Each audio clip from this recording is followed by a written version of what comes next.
नमस्कार। चलिए आज एक बहुत ही दिलचस्प सफर पर निकलते हैं, खेती के सफर पर।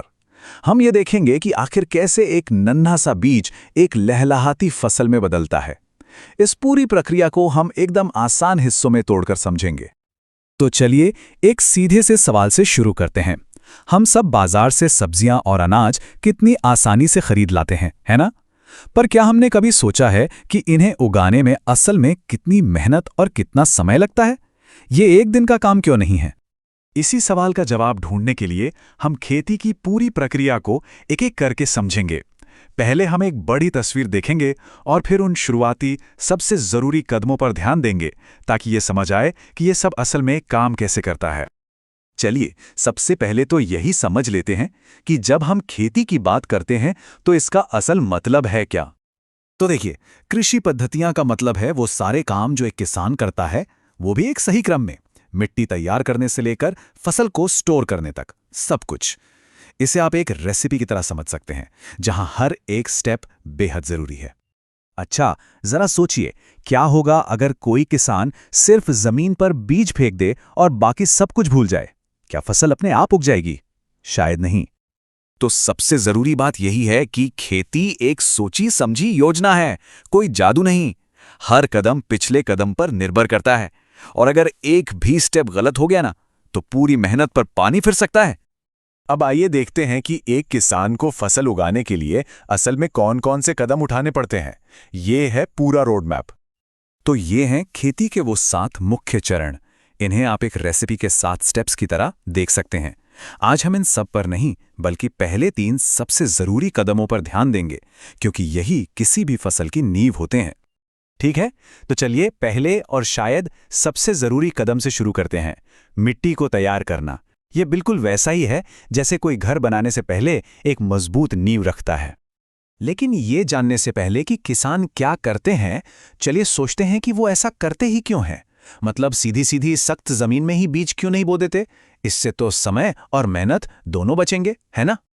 अब इस स्लाइड में जो बात सबसे ज्यादा दिलचस्प है वो ये है कि ढीली मिट्टी एक तरह से जिंदा हो जाती है।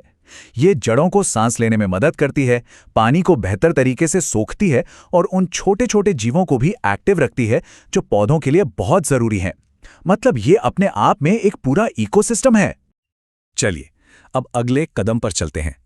नींव यानी हमारी मिट्टी तैयार है, तो अब बारी है बीज बोने की। यहां एक बहुत सीधी सी बात है, अगर बीज ही खराब हैं तो फिर चाहे आप कितनी भी अच्छी मिट्टी तैयार कर लें, अच्छी फसल तो नहीं मिलेगी। ये कुछ ऐसा ही है जैसे आप खराब ईंटों से एक मजबूत इमारत बनाने की कोशिश कर रहे हो। और ये स्लाइड हमें एक बहुत ही सरल लेकिन कमाल का तरीका दिखाती है जिसका इस्तेमाल किसान करते हैं। वो अच्छे और खराब बीजों को चुटकियों में अलग कर लेते हैं। बस पानी में डालकर जो अच्छे मजबूत बीज होते हैं वो भारी होकर नीचे बैठ जाते हैं, और जो खराब खोखले बीज होते हैं वो हल्के होने की वजह से ऊपर तैरने लगते हैं। है ना कमाल का तरीका? तो अब हमारे पास अच्छी मिट्टी भी है और अच्छे बीज भी। इसके बाद क्या? अब समय है पौधों को खाना खिलाने का। यहां एक बहुत ही अच्छी तुलना की गई है। जैसे हमें और आपको बढ़ने और सेहतमंद रहने के लिए खाने की जरूरत होती है, ठीक वैसे ही पौधों को भी पोषक तत्वों यानी न्यूट्रिएंट्स की जरूरत होती है। अब किसानों के पास अपनी फसलों को पोषण देने के लिए 2 मुख्य ऑप्शन होते हैं।